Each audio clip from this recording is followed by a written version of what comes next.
What if everything we've been taught about ancient human capabilities is wrong? Deep in the Pacific, on a forgotten island most people can't find on a map, lies a city that shouldn't exist. 92 artificial islands built from basalt columns weighing up to 50 tons each. No metal tools, no wheels, no written records explaining how it was done. Just legends of flying stones, sorcerer kings, and knowledge that vanished when the last rulers fell. The locals call it the place between the spaces, a city of ghosts, a purgatory where restless spirits guard secrets they died protecting. For centuries, they've warned outsiders to stay away. Those who ignored the warnings and opened the sealed tombs, they say the stones remember. They say the storms come. They say nobody leaves unchanged. I've spent the last year tracing the fragments of this mystery. 750,000 metric tons of basalt moved across impossible distances in just 20 years, a construction timeline that defies mathematics. Transportation methods that fail every experimental test. An oral tradition so consistent across 30 generations that they point to something we've forgotten how to see. UNESCO lists it as endangered. Archaeologists call it unexplainable. The government restricts access to certain findings. And the deeper I looked, the more I realized something disturbing. We're not just looking at an ancient mystery. We're looking at evidence of capabilities that challenge everything we believe about the linear progression of human technology. This is Nan Madol, the megalithic city they don't want you to know about. And what I found there changed everything I thought I knew about our past. The first time I saw Nan Madol from the air, I thought the pilot had made a mistake. Below us, scattered across the shallow lagoon like pieces of a forgotten chess game, lay more than 90 artificial islands. Each one constructed entirely of basalt columns stacked with mathematical precision. The stone walls enclosed an area roughly 1.5 kilometers long and half a kilometer wide, a megalithic complex rising from a coral reef that had no business supporting such weight. The local guide smiled when I asked how this was possible. He pointed to the water between the islets, the channels that once carried canoes loaded with stones weighing up to 50 tons, and said something that still keeps me awake at night. Magic was stronger then, he told me. Their ancestors had help from forces we no longer understand. As our boat approached the crumbling walls, I realized we weren't just visiting ruins. We were entering a place that challenges everything we think we know about ancient engineering. The canals ran between the islands like arteries in a living organism. Tidal water rushed through them with each shift of the ocean, creating a network of waterways that served as the city's thoroughfares. People moved between the islets in wooden canoes, navigating channels that are now choked with silt and mangrove roots. Standing at the edge of one of these ancient passages, I tried to imagine what it looked like in its prime. Hundreds of boats moving through the maze, the sound of water lapping against basalt, the weight of an entire civilization balanced on coral and stone. Nan Madol has been called the Venice of the Pacific, and the comparison is apt.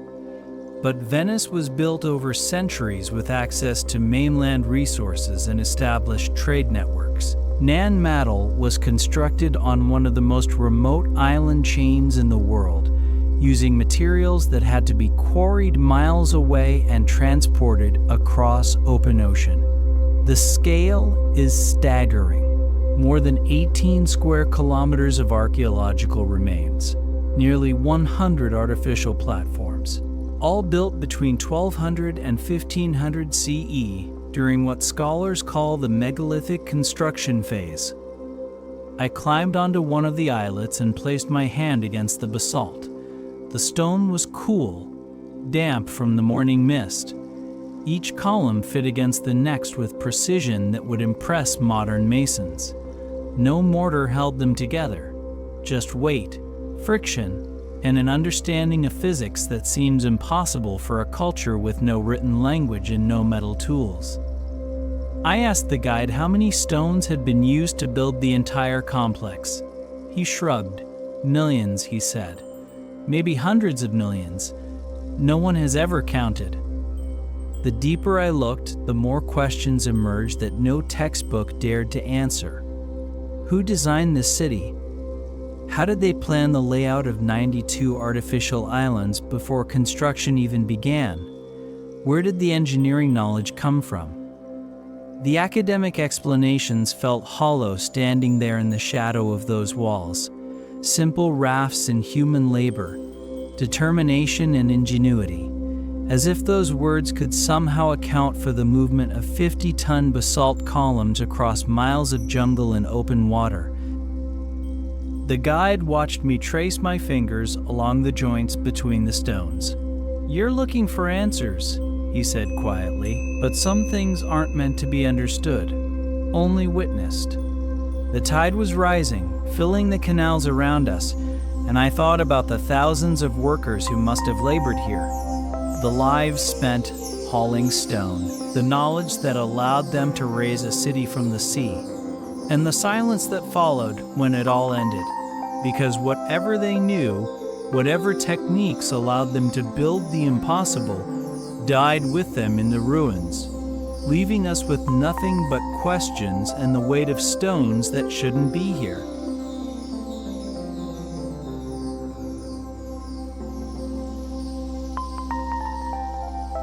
The Sorcerer Dynasty appeared on Pompeii around 1100 CE, like ghosts materializing from the ocean mist.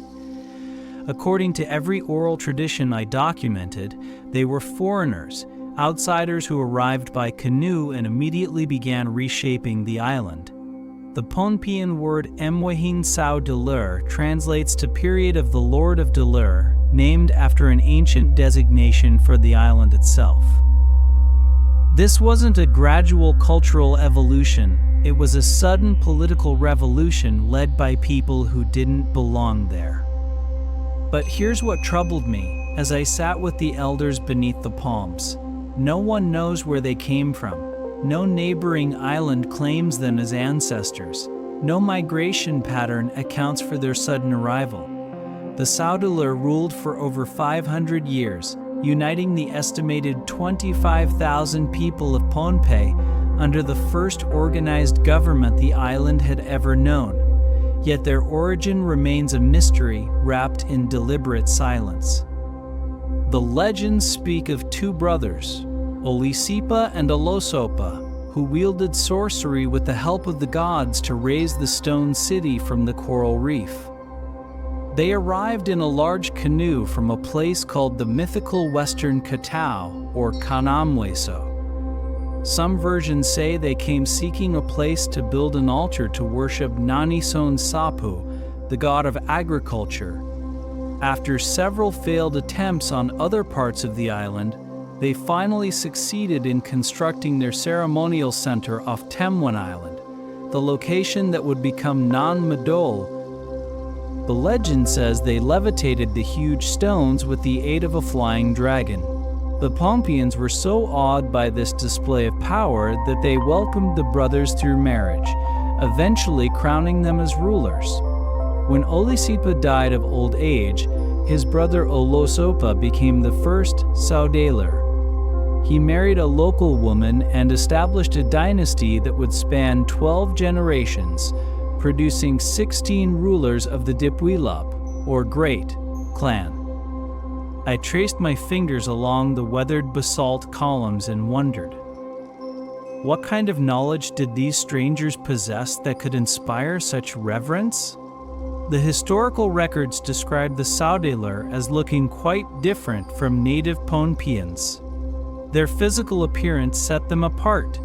Their technology was advanced beyond anything the islanders had seen. They brought with them an understanding of centralized government, urban planning, and monumental construction that transformed Pohnpeian society completely. The earliest phases of construction at Nan Madol date back to the 8th or 9th century, but the massive megalithic structures that define the site began rising in the early 13th century. This timeline suggests the Sorcerer didn't build immediately upon arrival. They consolidated power first, learned the island, gathered resources, and then, around 1200 CE, they began their great work. What haunts me is the precision of the oral histories. Generation after generation has preserved the same essential narrative: foreign brothers, magical abilities, divine assistance, dragonflight. These aren't vague creation myths. They're specific accounts with named individuals and detailed sequences of events. Either the Pohnpeians invented an elaborate fiction that remained consistent for 1,000 years, or they witnessed something so extraordinary that it could only be described in supernatural terms. I asked an elder why the Sorcerer's homeland is called mythical rather than being identified by name. He looked at the horizon where the ocean met the sky. Perhaps it no longer exists, he said quietly. Or perhaps they didn't want anyone following them back. The wind shifted, carrying the smell of salt and jungle rot. Somewhere in the Pacific, possibly erased by rising seas or deliberate forgetting, lies the place that sent two brothers to build the impossible. And whatever secrets they carried with them remain locked in stone and legend, waiting for someone brave enough to ask the questions that make powerful people uncomfortable.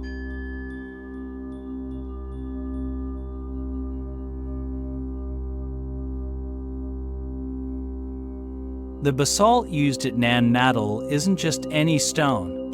It's columnar basalt, formed when lava flows cool and contract into long hexagonal pillars. The process is called columnar jointing, a natural phenomenon that creates geometric columns as the cooling rock fractures under thermal stress.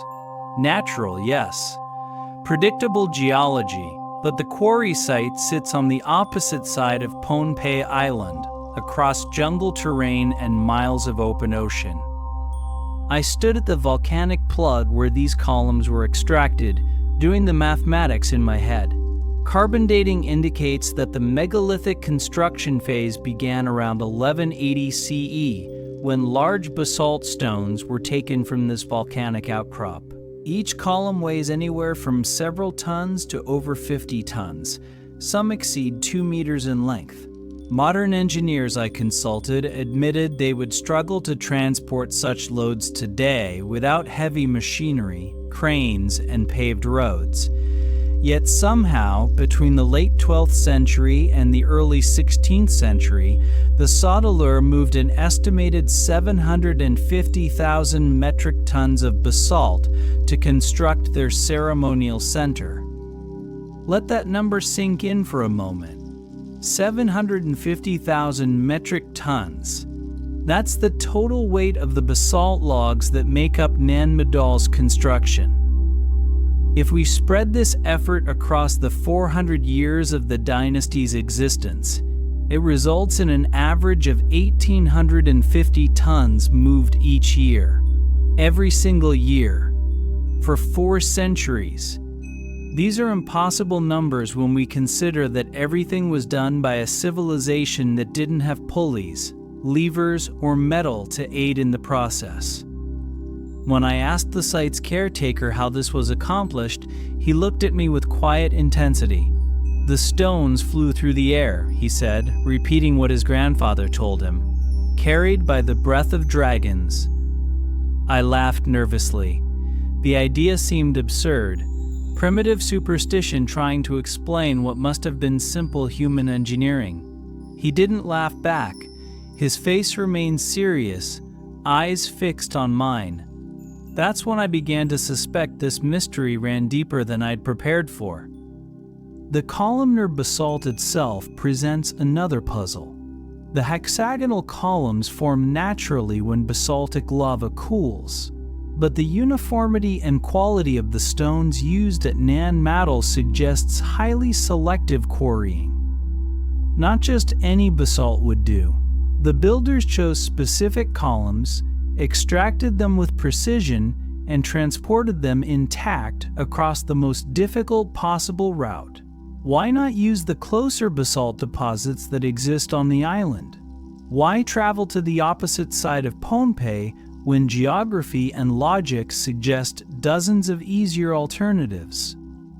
I examined the quarry site for hours, running my hands over the remaining columns still embedded in the volcanic rock. The extraction points showed deliberate selection. They didn't just break off convenient pieces. They harvested specific formations with particular dimensions. The labor effort involved in quarrying, transporting, and positioning these basalt columns was remarkable even by the standards of other megalithic cultures. But those other cultures, the Egyptians and the Mayans and the builders of Stonehenge, they all had advantages the Sorcerer didn't possess. Larger populations, metal tools, draft animals, established engineering traditions spanning generations. The Sorcerer had none of these. They were a relatively small population on a remote island with limited resources. Yet they moved more stone, more quickly, across more difficult terrain than civilizations 10 times their size. The academic explanations involve rafts and manpower and determination, but I've seen the jungle between the Quarry and Nan Madol. I've felt the weight of even a small piece of columnar basalt. And I've done the calculations that refuse to add up. Somewhere between the volcanic plug and the coral reef, between the natural formation of hexagonal columns and their supernatural transportation, lies a truth that makes conventional archaeology deeply uncomfortable. And standing there in the shadow of the quarry, I realized that truth might be stranger than any legend about flying stones.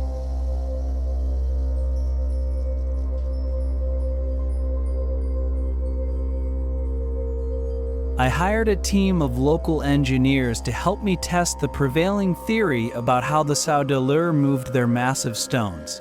According to academic consensus, they must have used rafts or canoes to float the basalt across the lagoon. Large wooden platforms constructed from available timber, loaded with stones, then paddled or sailed across the water to the construction site. Simple, right? The people of Micronesia were skilled seafarers, known for their exceptional navigation techniques and impressive outrigger canoes that could travel vast distances over open water. We built a traditional outrigger using period-appropriate materials and attempted to transport a single 1-ton stone. The raft sank within minutes. We tried again with more buoyant materials, double-checking our lashings and weight distribution. It failed again. The bamboo boats that should have worked according to the theory simply couldn't handle the load. When I reviewed the literature, I discovered something archaeologists rarely admit in public. No successful experimental reconstruction has adequately demonstrated how stones weighing up to 50 tons could have been transported using the available technology of that era. Yet at Nan Madol, 50-ton columns rest atop walls, perfectly aligned, some stacked 25 feet high. The construction technique known as header and stretcher alternates long and short stones to create stability. Heaters are stones positioned perpendicular to the wall face, their ends visible. Stretchers run parallel, their length forming the wall's depth. This sophisticated method, used without any binding agents or mortar, creates structures that have withstood nearly 1,000 years of tropical storms. The builders also filled gaps between basalt logs with coral rubble, creating additional stability and allowing water to flow through while maintaining structural integrity. The foundations rest on coral reef, which provided a natural base for the artificial islets. But understanding the technique doesn't explain how they executed it.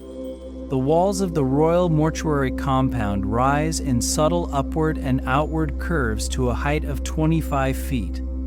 To achieve these sweeping, rising lines, the builders increased the number of stones in the header courses as the wall ascended. This requires precise planning, mathematical understanding, and most critically, the ability to position multi-ton stones with millimeter accuracy at heights where a single mistake would mean catastrophic collapse. I sat on the beach as the sun set, watching the tide pull at our broken raft. The dense forests of Pompeii could theoretically have provided ample timber to construct sledges and other tools needed for overland transport. Some scholars suggest a hybrid approach, moving stones overland using sledges or rollers, then loading them onto rafts for the final journey across open water. But the experimental archaeology tells a different story. It tells of repeated failures, of methods that look plausible on paper but collapse under real-world conditions. There is historical evidence of similar methods being used elsewhere. The ancient Egyptians transported massive stones across the Nile River using rafts made of papyrus. But the Nile is a calm river with predictable conditions. Nan Madol sits in open ocean, subject to tides, waves, and currents that would overwhelm any primitive watercraft loaded with stones weighing as much as a school bus. Somewhere between myth and mechanism lies a truth we haven't yet uncovered. The oral traditions speak of stones flying through the air, carried by supernatural forces. Modern archaeology speaks of rafts and manpower and determination. But standing there watching our latest attempt sink beneath the waves, I was beginning to wonder if the oral traditions held answers that science refuses to consider. Not because they're supernatural, but because they describe techniques so far outside our understanding of ancient capabilities that we've dismissed them as impossible. And in that dismissal, we may have thrown away the only real clues we have.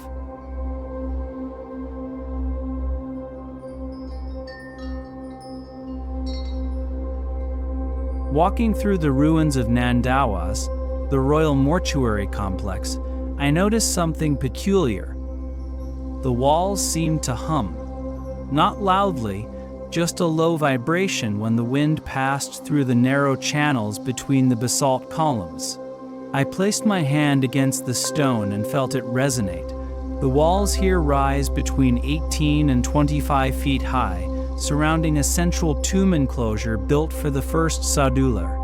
The sheer mass of stone creates an acoustic environment unlike anything I've experienced at other archaeological sites. A local researcher told me the legends speak of odd sounds that occurred as the blocks were being lifted into place. Sounds that accompanied the levitation process. I'm a rational person. I don't believe in magic, but I do believe in acoustics, in resonance, in the ways ancient cultures manipulated sound for purposes we're only beginning to rediscover. The precision of the stonework is remarkable. Many joints remain so tight after nearly a millennium that you cannot slide a knife blade between them. No mortar binds these columns together. Just friction, gravity, and an understanding of physics that seems impossibly sophisticated for a culture without written mathematics. Was this merely aesthetic? Or did the Sorcerer understand something about vibrational frequencies that allowed them to move mass in ways we've forgotten? Modern physics has demonstrated that acoustic levitation is real. Laboratory experiments have successfully levitated droplets of liquid, small beads, insects, and even light materials using ultrasound. On a larger scale, low-frequency vibrations known as infrasound are capable of shaking buildings, cracking stone, and altering landscapes. The principle that vibration and resonance can move objects is firmly established in science, even if practical scaling to megalithic dimensions remains beyond our current capabilities. The archaeological community dismisses such questions as pseudoscience. They point to the lack of hard evidence, the absence of instruments or devices that could generate the necessary frequencies. But standing there, feeling the stones sing beneath my palm, I couldn't shake the suspicion that we're missing something fundamental. What if the basalt columns themselves were the instruments? Columnar basalt has unique properties. Its hexagonal structure, formed during the cooling process, creates natural resonant cavities. Different lengths and thicknesses would produce different frequencies when struck or vibrated. Recent theoretical work suggests that ancient societies may have experimented with sound and vibration as supplementary tools in construction, not as the primary means of stone movement, but as aids that could reduce friction, assist in alignment, or synchronize human effort through rhythm and ritual. These acoustic methods, whether by practical experimentation or symbolic ritual, could have served as an unseen amplifier of human capability. The builders may have harnessed vibrational forces in ways we are only beginning to rediscover. I walked the perimeter of Nan Madol, studying the arrangement of the basalt columns. The walls don't just rise vertically, they curve slightly, creating sweeping, rising lines that required increasing numbers of stones in the header courses as the structure ascended. This level of architectural sophistication demands precise planning and mathematical understanding. It also creates specific acoustic properties. Sound waves would bounce differently off curved surfaces than flat ones. The centerpiece of the entire Nan Madol complex is this royal mortuary, with its 7.5-meter high walls surrounding the central tomb. Why build such massive walls around a burial site? Protection from enemies doesn't require 18 feet of basalt. Symbolic power could be demonstrated with far less material. Unless the walls served another purpose entirely, unless they were designed to resonate, to amplify, to create specific acoustic conditions that we no longer understand. I placed both hands against the weathered stone, closed my eyes, and listened. The wind moved through the ruins like breath through a flute. The basalt hummed its ancient song. And somewhere in that vibration, I felt the ghost of knowledge that died with the Sorcerer. Knowledge about sound, stone, and the invisible forces that bind them together.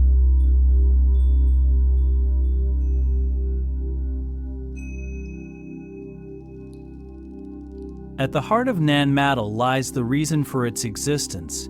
The entire megalithic complex was built as a temple to Nanasan Sapu, the farm god worshipped by the Sorcerer nobility.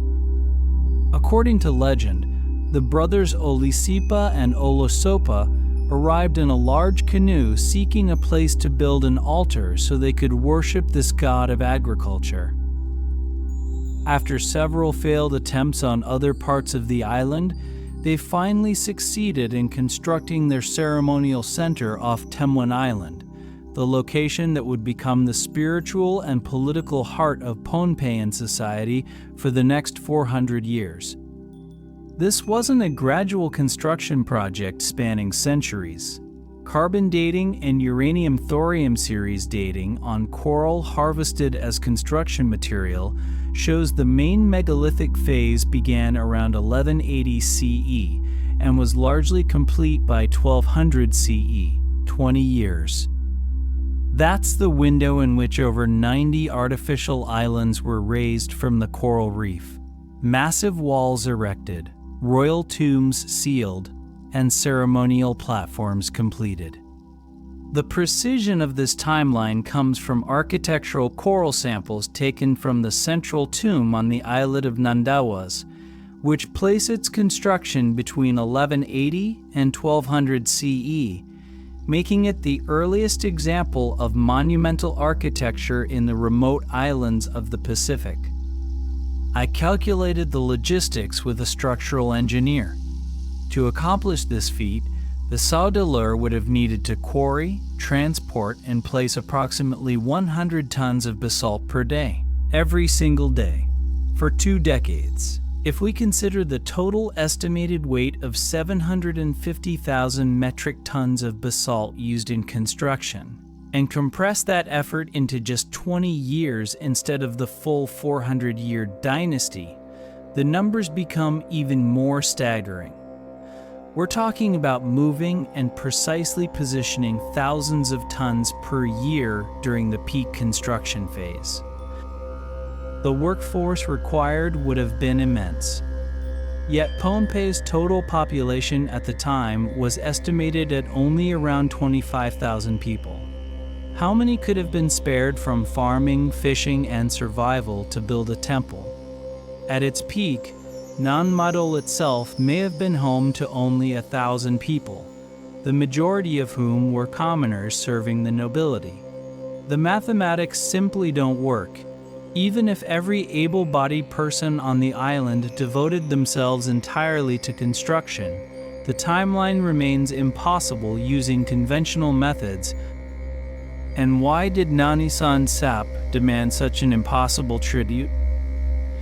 The Sorcerer derived their legitimacy from the thunder god Nan Sapwe, also known as Daukatau, who was venerated natively by Pohnpeians. Religion during the Sorcerer dynasty featured megalithic temples and funerary sites, food offerings, and oracular divinations. The central cult operated from Nan Madol, where offerings were made to secure divine favor and reinforce the ruler's authority.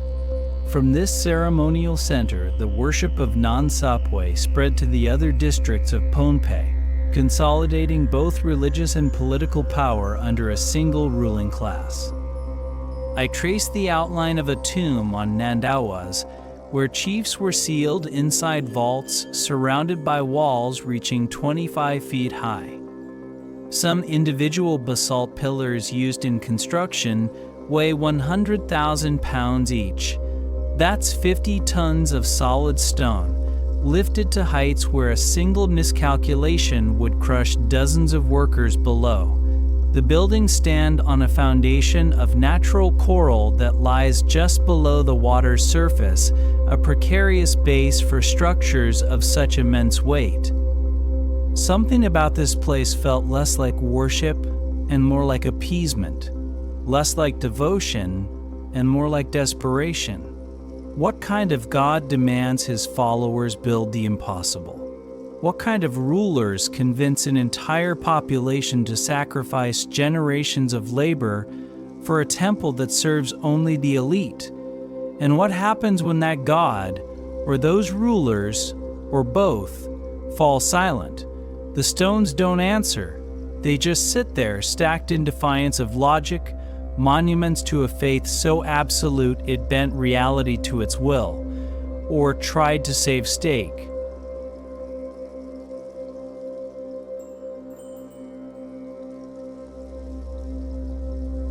The Sorcerer didn't govern through love. Every account I gathered painted them as tyrannical rulers who centralized power and controlled the island through fear. Pohnpeian legend characterizes their rule as becoming increasingly oppressive over several generations. Arbitrary and onerous demands, as well as a reputation for offending Pohnpeian deities, sowed resentment among the population. Some Sorcerer rulers were particularly renowned for their cruelty. One known as Sakan Wehi taxed Pohnpeians ruthlessly. Another, Raipuenlike, purportedly used magic to locate the fattest Pohnpeians and eat them. By the height of their reign, they had unified all of Pohnpei, concentrating the population at Nan Madol and establishing a rigid social hierarchy. The chiefs lived in stone palaces. The commoners dwelt in perishable structures that have long since vanished. At the capital, the Sorcerer rulers developed a stratified title system denoting particular occupations, including chief advisor, food preparer, entrance guards, and dwelling guards. Food storage facilities, royal tombs, and sacred spaces were all spatially arranged to reinforce who held power. This centralized form of absolute rule treated Pohnpians not as citizens but as subjects, tools to be used in service of divine kings who claim descent from gods. But tyranny breeds resentment, and in 1628 CE, the Sorcerer dynasty came to a sudden, violent end. A warrior named Geological invaded from the sea, leading a force that overthrew the ruling class in a campaign that reversed fortunes several times before finally defeating the Sorcerer. According to Pohnpian legend, Geological wasn't fully human. He was a demigod, the vengeful son of the storm deity Nan Madol, who had grown tired of the Sorcerer's oppression. The story of his origin is specific and unsettling. The thunder god Nan Madol had committed adultery with the wife of a Sorcerer lord. In anger, the ruler set out to capture the god.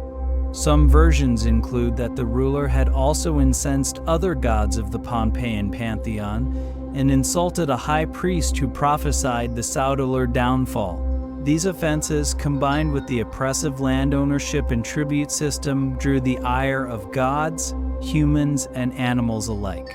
Nan Madol fled to the island of Quarry, or the mythical sky world of East Katao. There he impregnated a barren woman of his own clan, named Lipanme, by feeding her a lime. This incestuous union produced the semi-divine Geological, who in the womb knew his destiny of vengeance. Geological led a warband of warriors, women, and children to Pohnpei with the assistance of the oppressed population. At least 13 differing accounts of the war exist, but most agree the tide of battle reversed several times before ending against the Sorcerer. In some versions, Geological lost an eye during his conquest of Nan Madol, when a Sorcerer lieutenant cast a stone that blinded and maimed him. The final Sorcerer lord, Saudamvol, retreated ever uphill to a stream where, according to legend, he transformed into a fish and remains today. I stood in the ruins where kings once ruled and wondered, was Geological's victory simply the result of superior tactics and popular uprising? Or had the Sorcerer lost something more fundamental, some connection to the power that had allowed them to build the impossible? Historians believe Geological was likely the leader of a band of Micronesian settlers from Quarry, rather than an actual demigod.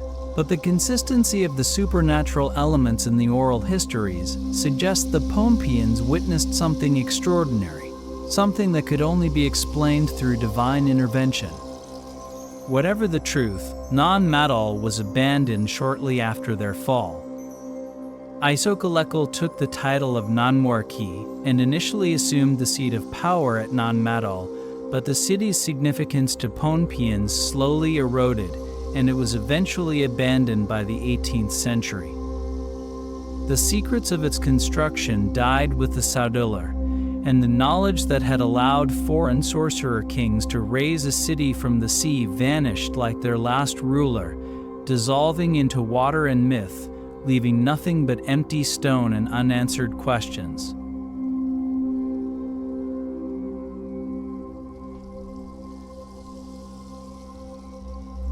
There's a second Nan Madol, one that exists beneath the waves.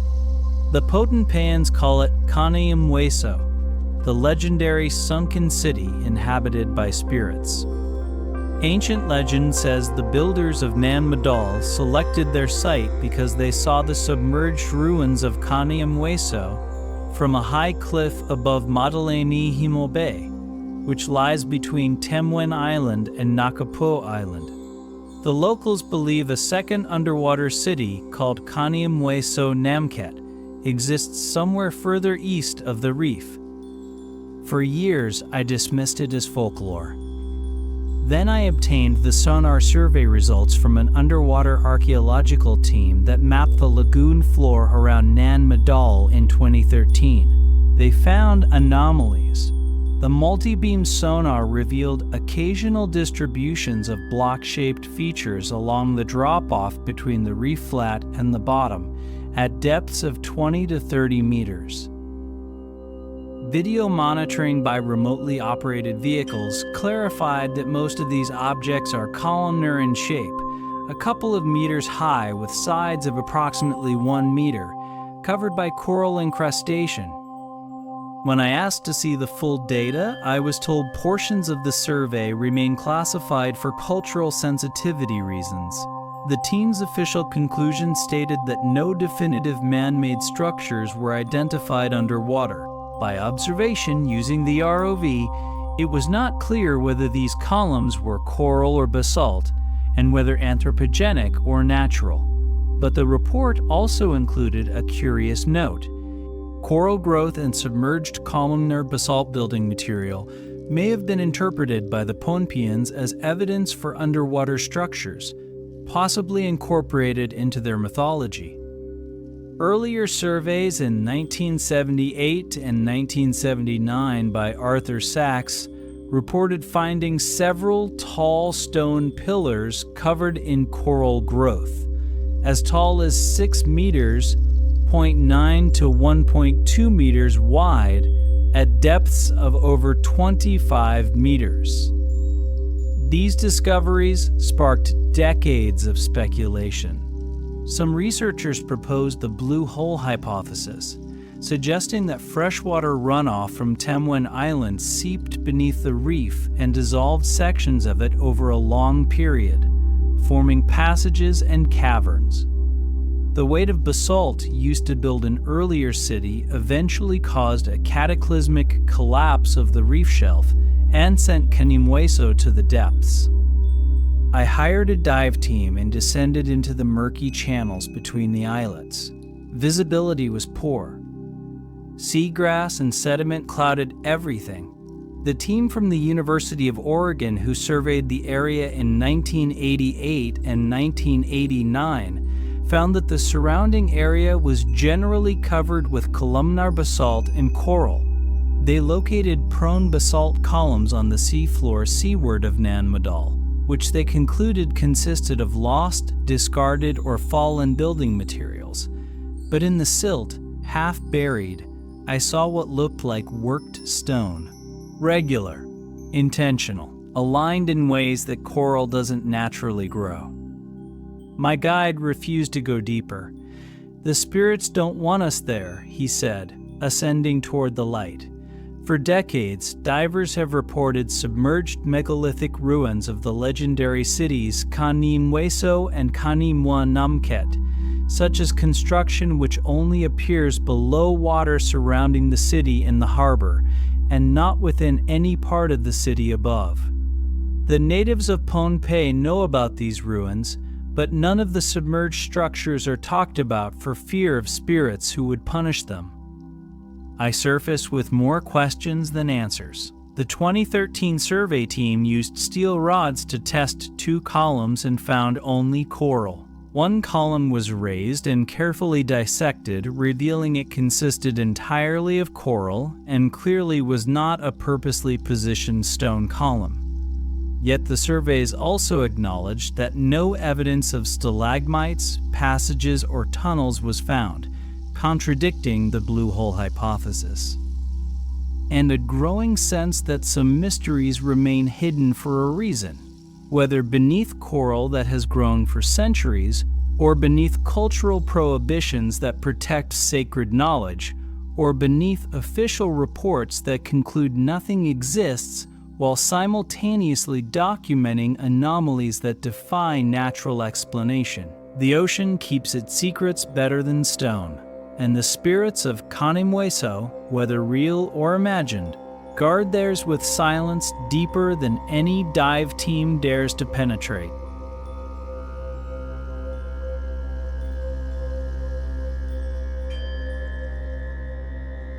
The Sorcerer built Nan Madol without metal tools, without the wheel, without draft animals. Let that sink in for a moment. According to UNESCO, its construction involved small island populations in the mining, moving, and maneuvering of an estimated 2,000 tons of volcanic rock every year for at least 3 to 4 centuries without the benefit of pulleys, levels, metal tools, or wheels. The population did not have any pulley, wheels, or any type of metallic tools in order to carve shape and carry the massive basalt columns. The most common academic explanation suggests they used a combination of sledges, rollers, and raft transport. Stones would be dragged overland from the quarry, loaded onto wooden platforms, and floated across the lagoon. Simple, right? The basalt columns used to build Nan Madol are up to 20 feet long and weigh 80 to 90 tons. They used ropes and levers to stack them in an intersecting formation, making raised platforms, ceremonial sites, dwellings, tombs, and crypts. They used no mortar or concrete, relying solely on the positioning and weight of each basalt column, with a little coral fill to hold each structure in place. Except the dense jungle of Pohnpei doesn't provide timber large enough to support 50-ton loads. The dense forests of Pohnpei could theoretically have provided ample timber to construct the sledges and other tools needed for the overland portion of the transport process. But theories on paper and reality in the field are different things. I interviewed a master canoe builder on Pohnpei, a man whose family has constructed outriggers for 30 generations. He shook his head when I showed him the size of the stones. Our ancestors were skilled seafarers, he told me. They navigated thousands of miles by stars alone. The Micronesians were indeed exceptional navigators. The Carolinian navigation system relied on navigational clues using the sun and stars, winds and clouds, seas and swells, observing the flight path of birds, and the patterns of bioluminescence that indicated the direction in which islands were located. Knowledge was acquired through rote learning, passed down through teachings in the oral tradition. In 1970, 2 half-brothers navigated from Satawal to Saipan in a traditional Carolinian outrigger canoe approximately 26 feet long. They sailed approximately 52 miles to West Fayou, then continued on a 422-mile voyage to Saipan, relying on their knowledge of traditional stellar navigation and wave patterns. But this, he said, gesturing toward Nan Madol, this is something else. He paused, choosing his words carefully. They knew things we've lost. I pressed him. What things? He looked toward Nan Madol, visible in the distance across the water. The old magic, he said quietly. The knowledge of how to make heavy things light. I've spent years in archaeology. I've heard dozens of theories. Some suggest the use of wooden rollers. Others propose the construction of temporary causeways or the use of rafts and tides. The precision with which the logs are fitted together without the use of mortar is a marvel of engineering. The human power required to move these materials over such an extended period of time and space is evidence of an impressive display of power by the rulers of Pohnpei, as well as ecological and economic systems capable of supporting a busy labor force. Not bad for people who had no pulleys, no levers, and no metal, noted Rufino Mauricio, an archaeologist who works at the Nan Madol site. Given that the island had a population of less than 30,000 people, moving an average of 1,850 tons per year over 4 centuries was a great feat. The method that they used to move the stones remains a mystery. But I've never heard one that adequately explains the precision, the scale, and the speed of Nan Madol's construction. Walking among the ruins, one can't help but feel a sense of wonder and awe at the accomplishments of this ancient civilization. The builders relied on ingenuity, manpower, and a deep understanding of their environment. The precise methods they used to quarry, transport, and erect the massive basalt logs remain a mystery. And somewhere in that mystery lies knowledge that would transform our understanding of what ancient peoples were truly capable of achieving.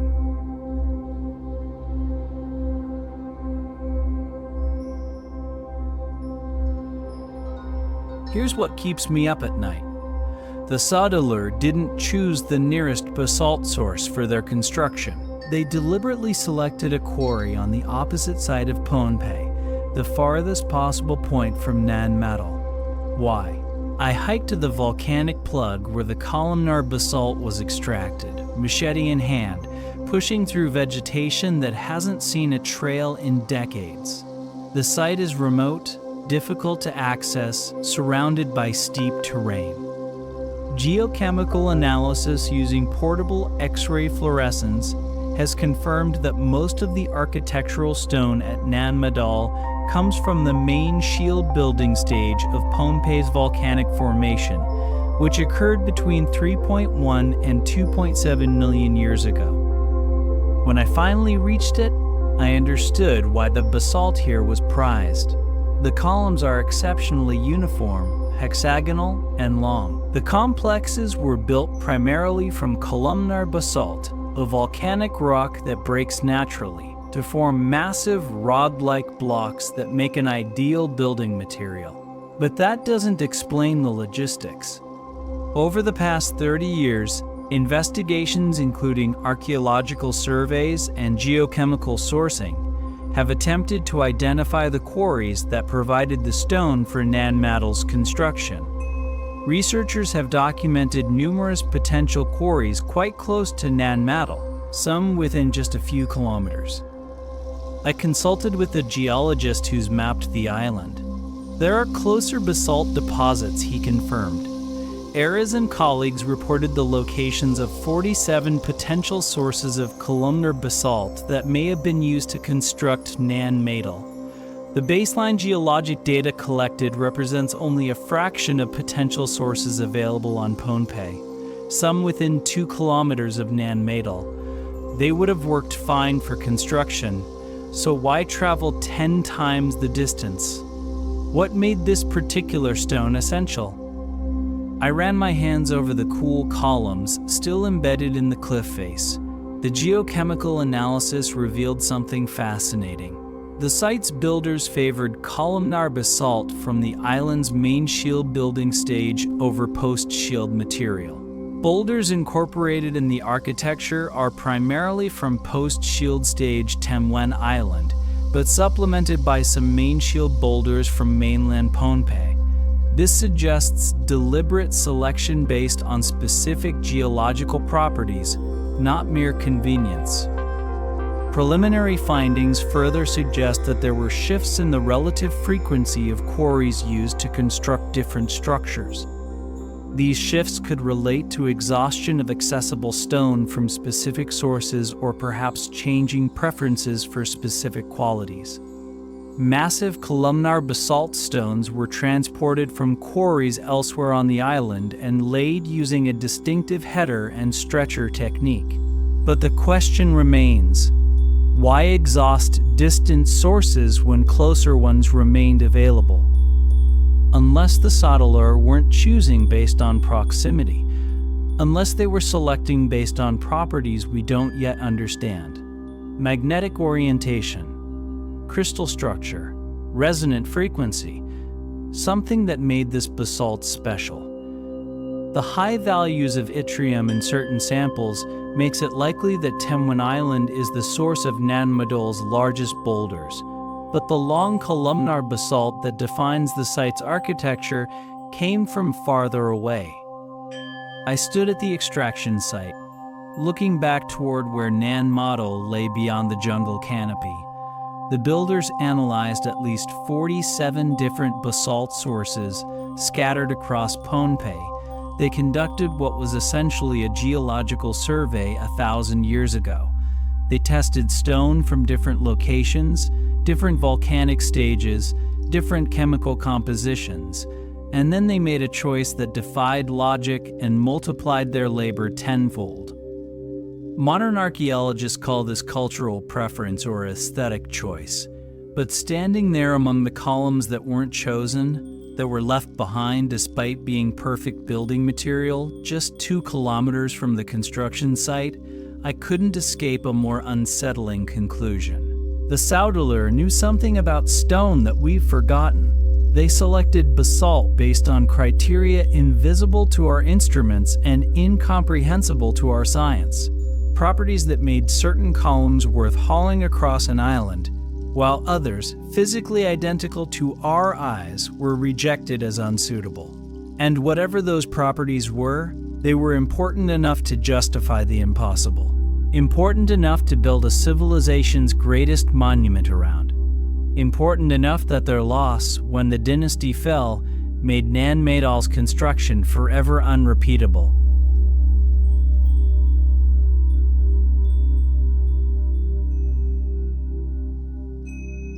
Nan Madol isn't just a city, it's a 3-dimensional map of power. Every islet served a specific function within a rigidly hierarchical society. The complex is organized into 2 main areas. Madol Pawe, the lower town in the northeast, contains 58 islets that served as residential domains for nobility. Madol Pao, the upper town in the southwest, consists of 33 islets dedicated to mortuary sites and ceremonial centers.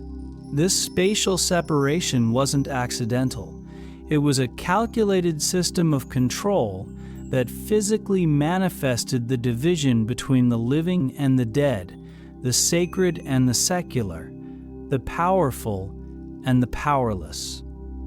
The elders I interviewed could still recite the purpose of each section, knowledge passed down through 25 generations. Pohnpeian oral tradition relates that Nan Madol was the residential, religious, and administrative center of the Saudeler rulers. It was not a city or urban area in any sense, but a very special place reserved for the residences of high-status individuals and religious practitioners, and used for religious rites and observances and burials. Archaeological investigations indicate that the earliest human occupation at Nan Madol, dating to about 1 CE, was apparently on natural sand islets, now covered by the artificial structures. The royal tombs on Nandawas, positioned centrally, were reserved for the highest chiefs. The religious buildings occupied the eastern islets. Food storage, administrative centers, and residential domains were spatially segregated based on social rank. Even the materials reflected status. The largest, most perfectly formed basalt columns were used for structures associated with the ruling class. Excavations of elite residences have revealed the presence of beads and other ornaments, which may have marked their owner's social status. Within the city, social hierarchy was reflected in the size of the residences built within the compounds, the largest being the homes of the chiefly elite. Commoners never set foot on certain islets. The city was built so that the nobility were isolated from the general population. At its peak, Nan Madol may have been home to 1,000 people, the majority of whom were commoners serving the nobility. Many of the residents were chiefs, but they weren't there by choice. Nan Madol served, in part, as a means by which the ruling Saudeler chiefs both organized and controlled potential rivals by requiring them to live in the city rather than in their home districts, where their activities were difficult to monitor. It was a gilded cage, a prison disguised as privilege. The entire complex was designed to reinforce the Saudeler's divine right to rule. The highly stratified social system at Nan Madol is the earliest known example of such centralized political power in the Western Pacific. But here's what fascinates me. This level of urban planning, this sophisticated understanding of social engineering encoded in architecture, emerged on a remote Pacific island with no apparent connection to the great civilizations of Asia or the Americas. Nan Madol is an expression of the original development of traditional, chiefly institutions and systems of governance in the Pacific Islands. The remains of chiefly dwellings, ritual and ceremonial sites, mortuary structures, and domestic sites combine as an outstanding example of a monumental ceremonial center, illustrating the period of development of chiefly societies from around 1,000 years ago. The Sorcerer developed it independently, or at least that's what we're supposed to believe. I stood at the boundary between the sacred and residential zones, marked by a subtle shift in stone size, and wondered, did they truly invent this system from nothing? Did an island population that had lived in simple communities suddenly conceptualize centralized governance, hierarchical control, and monumental architecture all at once? The archaeological record shows that Nan Madol became the earliest among the Pacific Islands to be ruled by a single chief, sometime between 1180 and 1200 CE. This makes it a key locale for studying how ancient human societies evolved from simple societies to more complex societies. Or did the Sorcerer bring this knowledge with them from wherever they came? A place whose name has been deliberately erased from history. A civilization that understood power, control, and the architecture of dominance so well that two brothers could arrive in canoes and within generations transform an entire island culture into a stratified empire. Standing there between the zones of power, I felt the weight of intentional design. This wasn't organic growth. This was imported expertise. And somewhere across the Pacific lies the forgotten homeland that taught sorcerer kings how to build cities that enforce obedience through stone.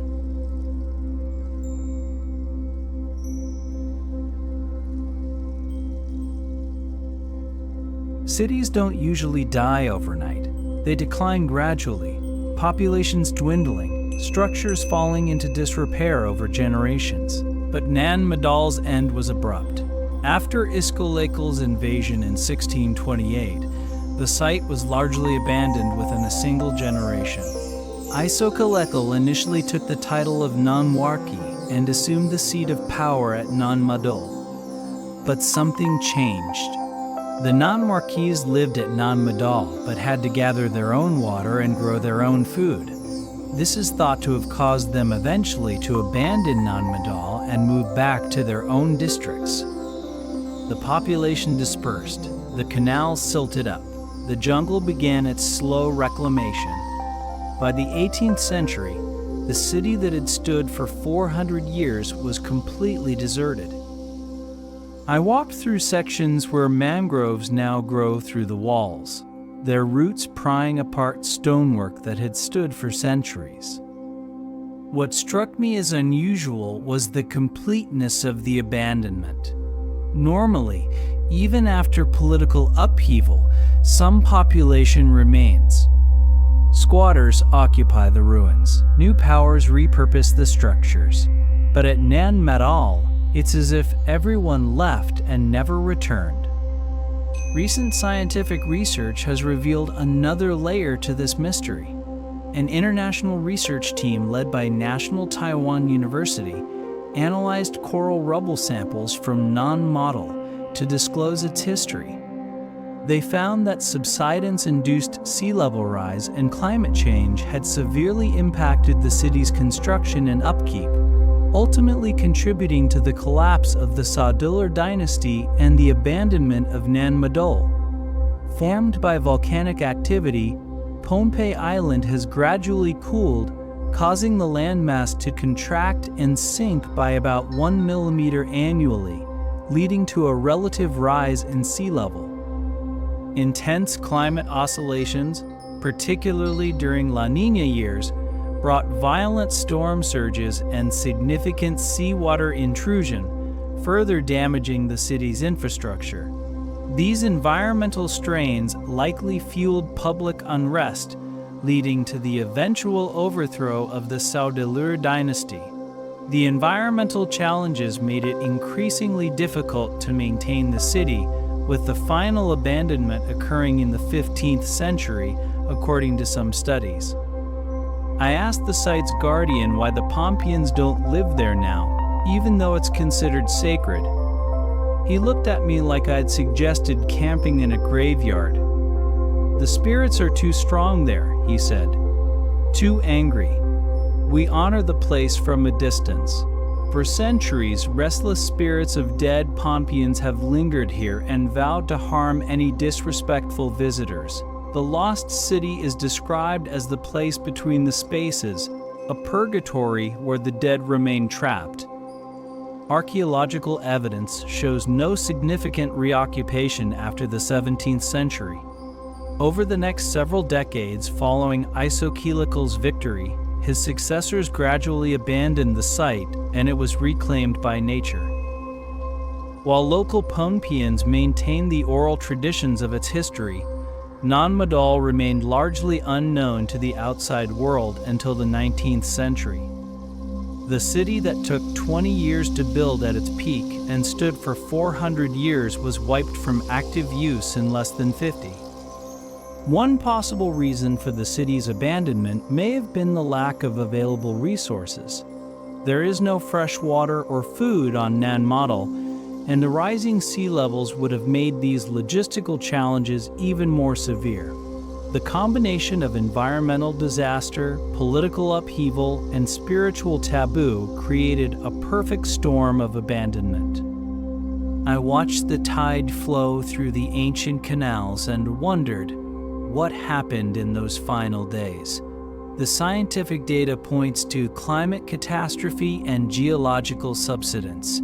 The historical record shows political revolution and the overthrow of tyranny. The oral traditions speak of angry gods and vengeful spirits, but none of these explanations fully accounts for the totality of the desertion. Cities survive climate change, they survive political transitions, they survive spiritual crises. What did the Sorcerer do, or fail to do, that made the city itself become taboo? What knowledge died with them that made continuing to occupy Nan Madol impossible for their successors? The island still sinks at 1 millimeter per year. The spirits still guard the ruins. And the silence that fell over Nan Madol in the 17th century has never been broken, only deepened by time, by rising water, and by secrets that went to the grave with the last sorcerer kings who knew how to make stones fly.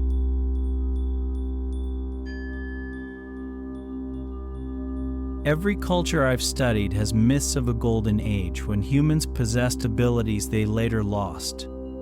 In Pompeii, those myths are specific, detailed, and consistent across generations. The stones flew through the air.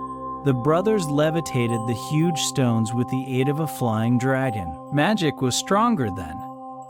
I've heard variations of these phrases from elders who have never met each other, living in different parts of the island.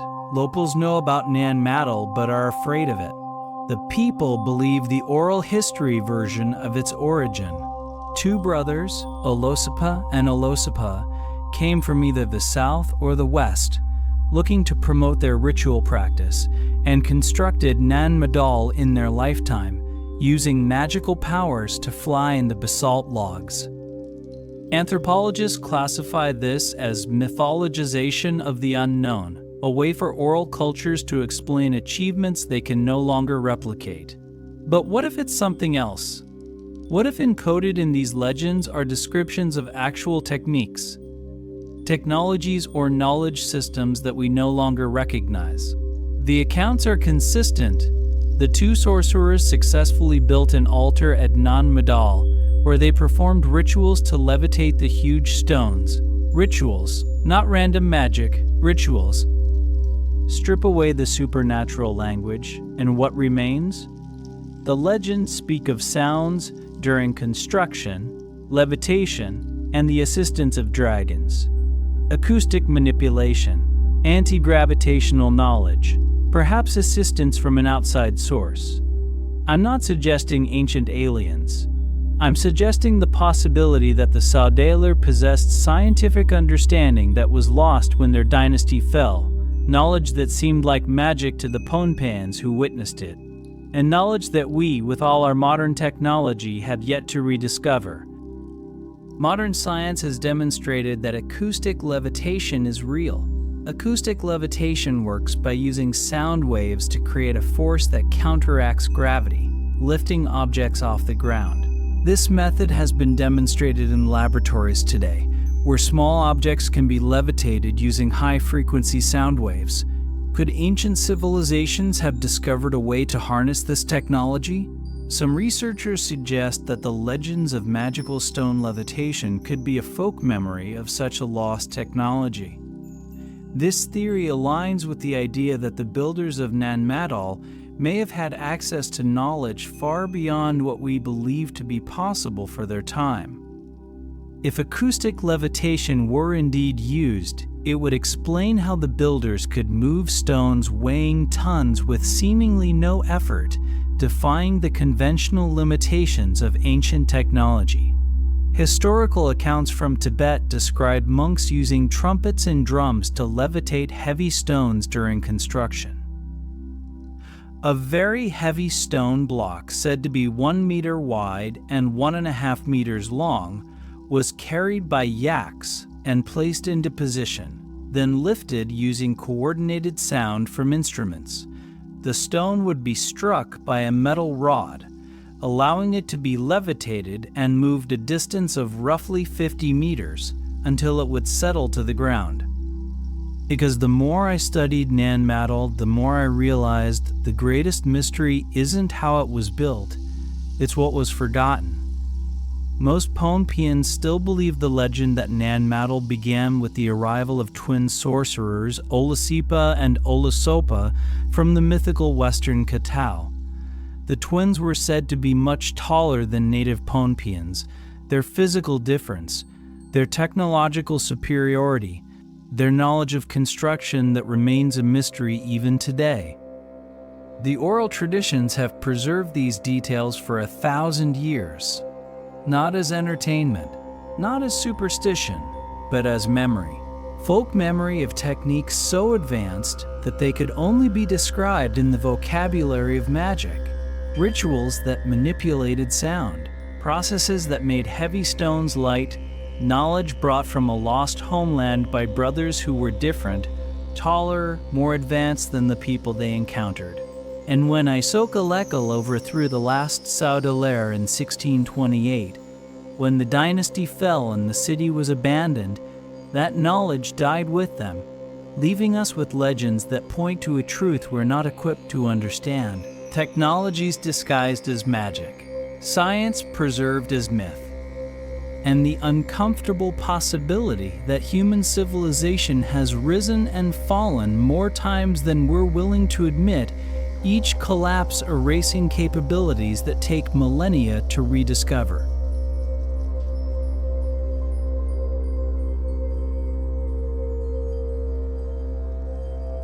Nan Madol is dying. The site was placed on the UNESCO World Heritage List in 2016 and simultaneously on the list of World Heritage in danger.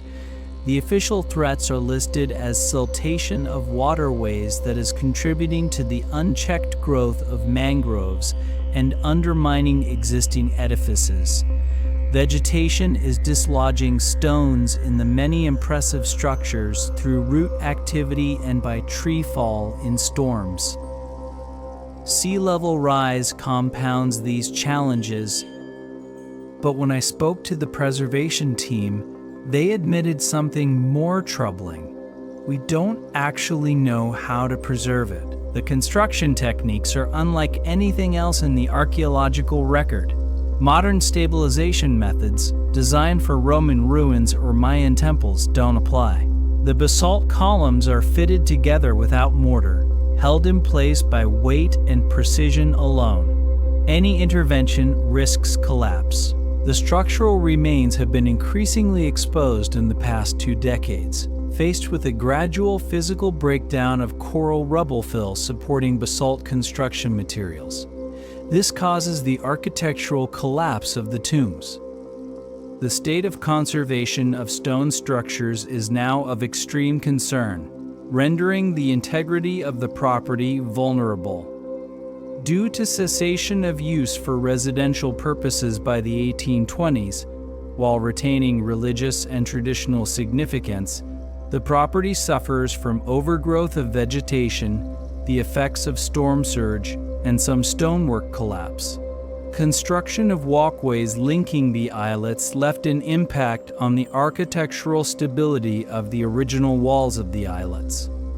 Other sites faced deformation because of rock quarrying nearby. I watched a preservation architect examine a wall on Nan Madol, notebook in hand, frustration evident. "If we knew how they built it, we'd know how to save it," she said. "But we're guessing."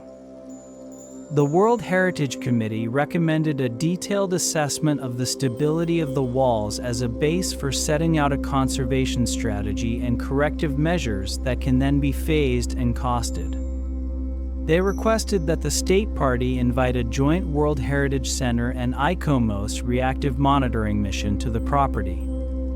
The main threats identified include overgrowth of vegetation, stonework collapse, effects of storm surge, and erosion and siltation. An emerging issue is growth of mangroves and seaweed in the lagoon near Panwi Islet. Further work is required to remove sludge and excess sediment in the canals. There has been some suggestion of reconstruction of stone structures, which is not being pursued owing to concerns that they are sacred, and practical challenges. The environmental challenges are accelerating. Recent research shows that by the second construction phase, almost all Nan Madol compounds were already below average sea level. The ruins endured severe climate fluctuations for over a century, especially during La Niña periods, which brought powerful easterly winds and elevated sea levels. These pressures induced frequent seawater surges that damaged structures, making maintenance a significant challenge. With ongoing climate oscillations in the Pacific and Indian Oceans, coupled with global warming-induced sea level rise, the site faces unprecedented threats. I requested permission to view artifacts from the Lidorkini Museum, which displayed objects from Nan Madol but closed its doors. Many artifacts are now in storage, inaccessible to researchers. My application has been pending for 2 years. On various sites, the team noted 2 shell adzes and a basalt flake, coral beads, and other artifacts. Skeletal human remains that were found in the sites during previous inspections in the early 1990s were now gone. It's almost as if some knowledge is meant to remain buried. Some mysteries too dangerous to fully solve. The desired state of conservation for removal of the property from the list of World Heritage in danger has not yet been drafted. The state party understands there are 4 matters which endanger Nan Madol and need to be addressed: erosion and siltation, impacts of tourism, legal framework, management systems. But as of 2025, Nan Madol remains on the list of World Heritage in danger, still sinking, still crumbling, still guarding secrets that die a little more with each collapsed wall. And perhaps that's exactly how it's supposed to be. Knowledge this powerful, this dangerous, this fundamentally disruptive to our understanding of human history, maybe it's better left to sink beneath the rising seas along with the city that proved its existence.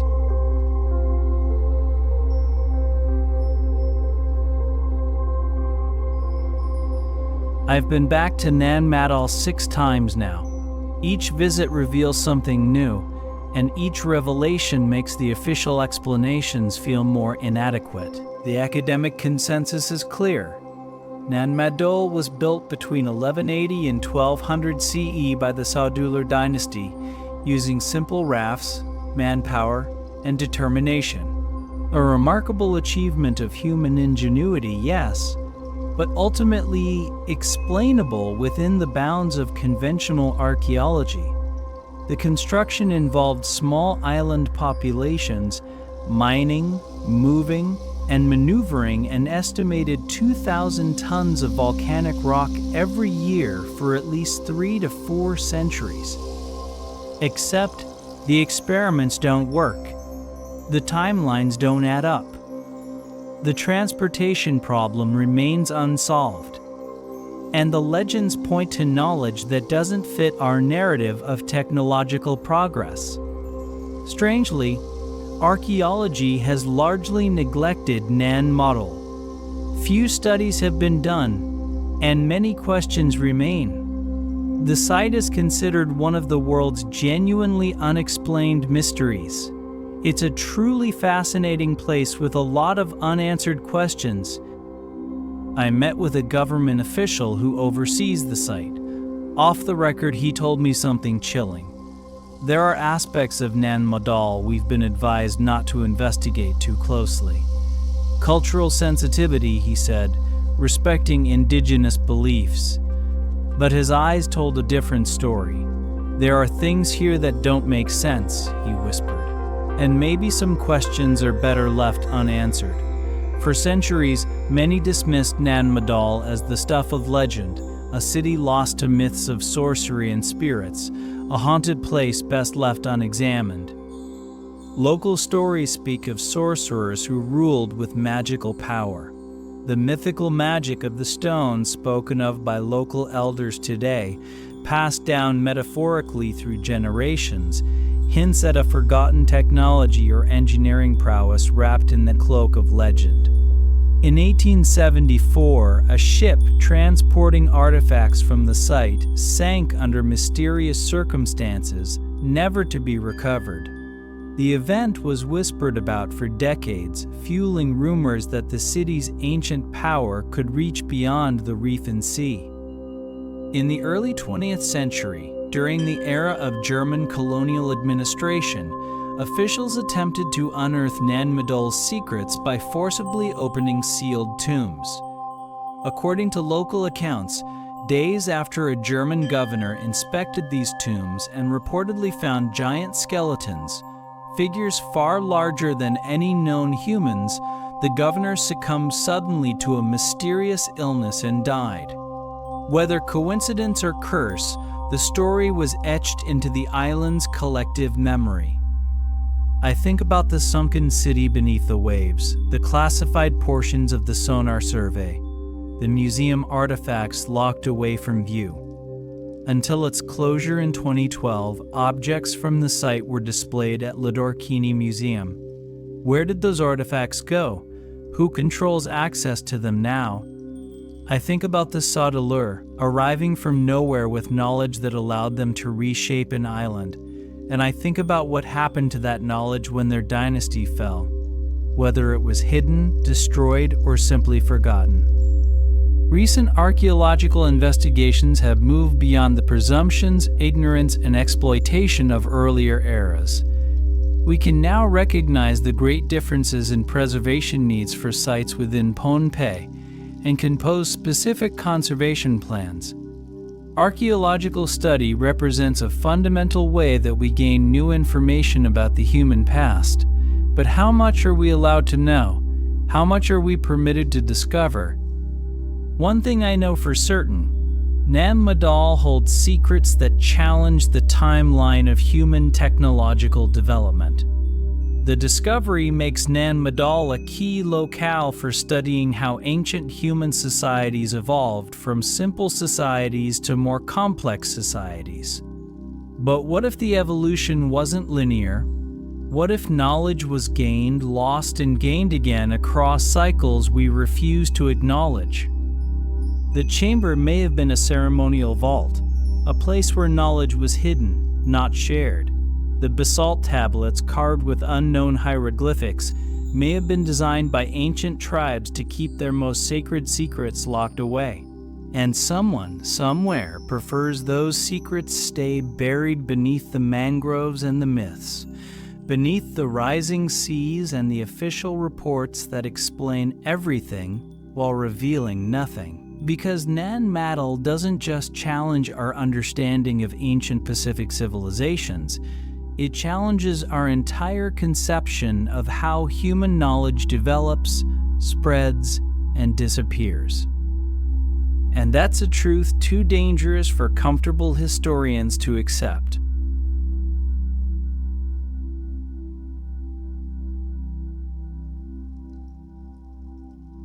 Another piece of the puzzle, another secret swallowed by the ages. But I've learned one thing on this path: history doesn't whisper, it waits. Nan Madol represents the ceremonial center of the Sorcerer Dynasty, an era of vibrant Pacific Island culture which underwent dramatic changes of settlement and social organization between 1200 and 1500 CE. Through its archaeological remains, it is tangibly associated with Pohnpei's continuing social and ceremonial traditions and the authority of the Nanwarki. These ruins bear exceptional testimony to the development of chiefly societies in the Pacific Islands. The discovery makes Nan Madol a key locale for studying how ancient human societies evolved from simple societies to more complex societies. But standing here among the crumbling basalt, watching the tide flow through canals that once carried the boats of Sorcerer kings, I know there's more to this story than evolution and social complexity. The outstanding monumental megalithic architecture demonstrated by wall construction using massive columnar basalt stones, transported from quarries elsewhere on the island, and laid using a distinctive header and stretcher technique, speaks to knowledge that transcends simple progress. This is a city that shouldn't exist, a monument to capabilities we can't replicate, a testament to techniques we can't explain. The exact reasons for Nan Madol's abandonment remain a mystery: climate change, political shifts, resource depletion. The Sorcerer dynasty ruled until about 1628, then people gradually left the city. It's like the place just lost its spark, one researcher told me. But I think it lost something more fundamental: the connection to whatever knowledge allowed its construction in the first place. What secrets might these silent stones still hold? They challenge our understanding of ancient engineering and spark the imagination.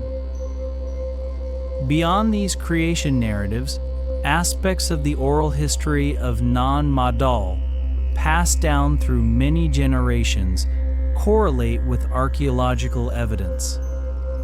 The stories aren't just myths, they're memories of something real, something we've forgotten how to see.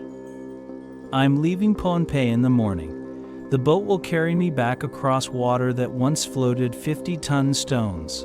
The jungle will close in behind me, reclaiming what the Sorcerer built and what time is slowly erasing. But I'll carry Nan Madol with me, not as answers, but as questions. Questions about what we've lost, what we've forgotten, and what other impossible cities might be waiting in the forgotten corners of the world, guarding secrets we're not yet ready to understand. The stones will wait. They always do. Patient as the tide, silent as the grave, holding their mysteries until someone asks the right questions. Until someone is brave enough to challenge the comfortable lies we tell ourselves about human history, about progress, about the linear march from primitive to advanced. Because Nan Madol whispers a different truth: that knowledge rises and falls, that civilizations master techniques and lose them, that the past might be stranger, more sophisticated, and more unsettling than any textbook dares to admit. Another expedition ends, but the journey into the erased epochs continues. Somewhere out there, another ruin waits. Another mystery calls. And I'll answer, because that's what explorers do. We chase the impossible. We question the official story. We stand in the ruins of forgotten worlds and ask, what really happened here? The answer is always the same. We don't know yet, but we're getting closer.